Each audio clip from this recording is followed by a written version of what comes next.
فریب 50 سالہ مشہور وکیل لاہور سے تقریباً 100 کلومیٹر دور سے پچھلے 2 سال سے اپنی بیوی اور 5 سالہ بچے کے ساتھ میرے پاس لگاتار آ رہا تھا۔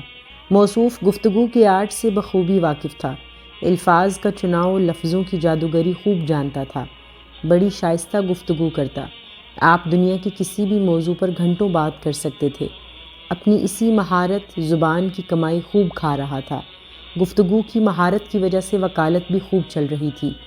حیران کن کام یہ کیا کہ 5 شادیاں کر چکا تھا۔ جوان لڑکیوں کو یقیناً اسی چاشنی والی گفتگو سے ہی گھیرتا ہوگا۔ ایک بار میں نے جب اتنی زیادہ شادیوں کے بارے میں سوال کیا تو چالاکی سے بولا، جناب میں عورتوں کا رسیہ نہیں ہوں، بے اولادی کی وجہ سے اتنی شادیاں کی ہیں۔ 5ویں بیوی سے جب اللہ تعالیٰ نے بیٹا دیا تو اس کے بعد میں نے شادی نہیں کی۔ ایک بیٹے کے بعد خدا نے دوسرا بچہ نہیں دیا تھا۔ اسی سلسلے میں دونوں میاں بیوی میرے پاس بھی آ رہے تھے۔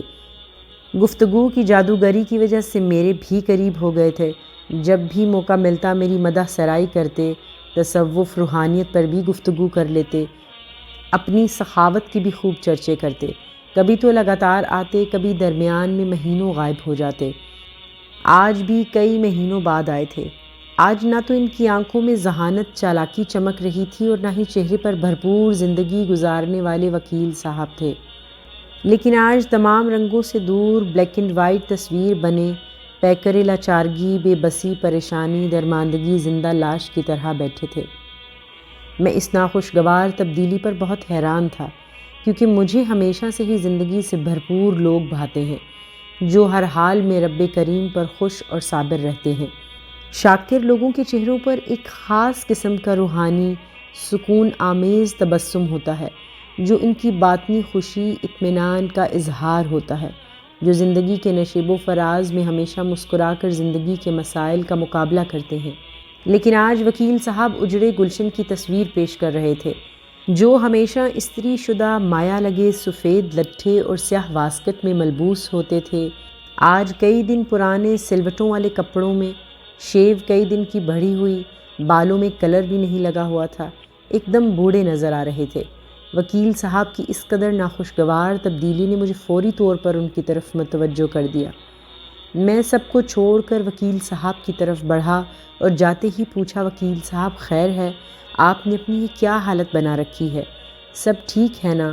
کوئی پریشانی، مسئلہ ہے جو آپ اس خراب حالت میں میرے پاس آئے ہیں؟ تو وکیل صاحب میرے گلے لگ کر پھوٹ پھوٹ کر رونے لگے۔ سر میں لٹ گیا، برباد ہو گیا، میری کل متاع حیات لٹ گئی، میں کہیں کا نہیں رہا۔ وکیل مجھ سے لپٹا ایسی باتیں کرتا جا رہا تھا اور ساتھ میں پھوٹ پھوٹ کر رو بھی رہا تھا۔ جب وہ خوب رو چکا تو ہم دونوں جا کر اس کی کار میں بیٹھ گئے۔ کار میں بیٹھ کر وکیل صاحب اب دھاڑے مار کر اونچی آواز میں رونا شروع ہو گئے۔ اب انہوں نے رونے کے ساتھ اپنے آپ کو پیٹنا شروع کر دیا۔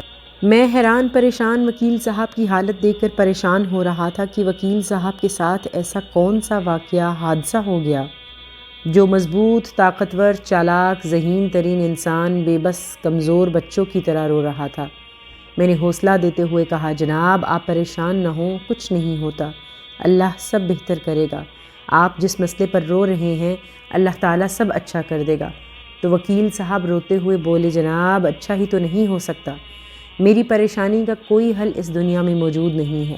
اب میں بس گندی نالی کے کیڑے کی طرح اسی طرح سسک سسک کر، تڑپ تڑپ کر اپنی جان دوں گا۔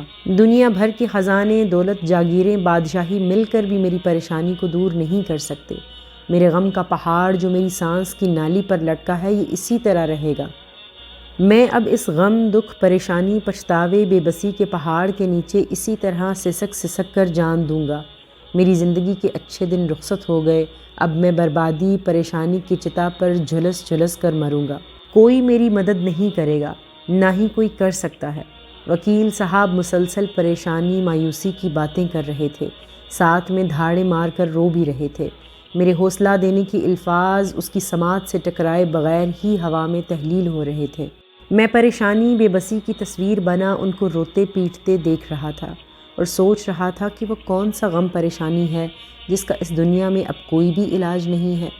جب وکیل صاحب خوب رو چکے تو میری طرف دیکھ کر بولے، پروفیسر صاحب میں آپ کے پاس آج مسئلے کا حل لینے نہیں آیا بلکہ اقرار جرم کرنے آیا ہوں۔ شاید اسی بہانے اللہ تعالیٰ میری آخرت ٹھیک کر دے یا میرے انجام کو دیکھ کر کسی اور دھوکے باز الفاظ کے جادوگر کو سبق مل جائے۔ میں اپنے گناہوں کا اعتراف کرنے آیا ہوں۔ جناب میں بچپن سے بہت چالاک، ذہین، شاطر تھا۔ الفاظ کی جادوگری کا حسن خوب جانتا تھا۔ جوان ہوا تو وکالت میں داخلہ لیا۔ کلاس میں میرے کلاس فیلو کو ایک لڑکی پسند آ گئی۔ لڑکی بہت شریف تھی۔ بہت کوشش کے بعد بھی لڑکی نہ مانی تو دوست نے میری مدد مانگی کہ کسی طرح اس لڑکی کو میرے کمرے میں لا جو اس نے پرائیویٹ گھر لیا ہوا تھا وہاں پر۔ اب میں میدان میں آیا، اس لڑکی سے دوستی کی کوشش کی۔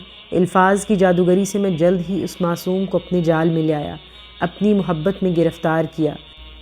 میں دن کو رات کہتا تو لڑکی بھی دن کو رات کہتی، وہ میرے اشاروں پر ناچتی۔ پھر ایک رات میں اس بیچاری کو اس ظالم دوست کے گھر لے گیا اور وہاں چھوڑ کر واپس آ گیا۔ لڑکا کئی دن اس معصوم کے ساتھ منہ کالا کرتا رہا، پھر ویڈیو بنا کر اسے چھوڑ دیا۔ ذلت برداشت نہ کرتے ہوئے لڑکی نے خودکشی کر لی۔ میں وکیل بن گیا۔ شادی کی تو پتہ چلا میرے اندر اولاد پیدا کرنے کی جراثیم ہی نہیں ہے۔ پہلی بیوی چھوڑ گئی تو دوسری، پھر تیسری شادی کی، پھر چوتھی شادی کے چند ماہ بعد ہی بیوی مجھے چھوڑ کر بھاگ جاتی۔ پھر میں نے انتہائی غریب لڑکی سے شادی کی تاکہ بھاگے نہ۔ اس بیوی سے حیران کن طور پر بیٹا پیدا ہوا تو میں سمجھا حکیم کی دوائی نے کام کر دیا ہے۔ لیکن پھر ایک دن میں نے اپنی بیوی کو حکیم صاحب کے ساتھ قابل اعتراض حالت میں پکڑ لیا تو بیوی نے اعتراف کیا کہ یہ بچہ بھی حکیم صاحب کا ہے۔ انہوں نے کہا تھا تمہارا میاں کبھی باپ نہیں بن سکتا، تم کو بھی طلاق یا چھوڑ دے گا۔ اس لیے بچے کے لیے میں نے حکیم سے تعلقات قائم کر لیے۔ پھر وکیل رونے لگا، پروفیسر صاحب میں نے کسی کو دھوکہ دیا، خدا نے مجھے سبق دیا۔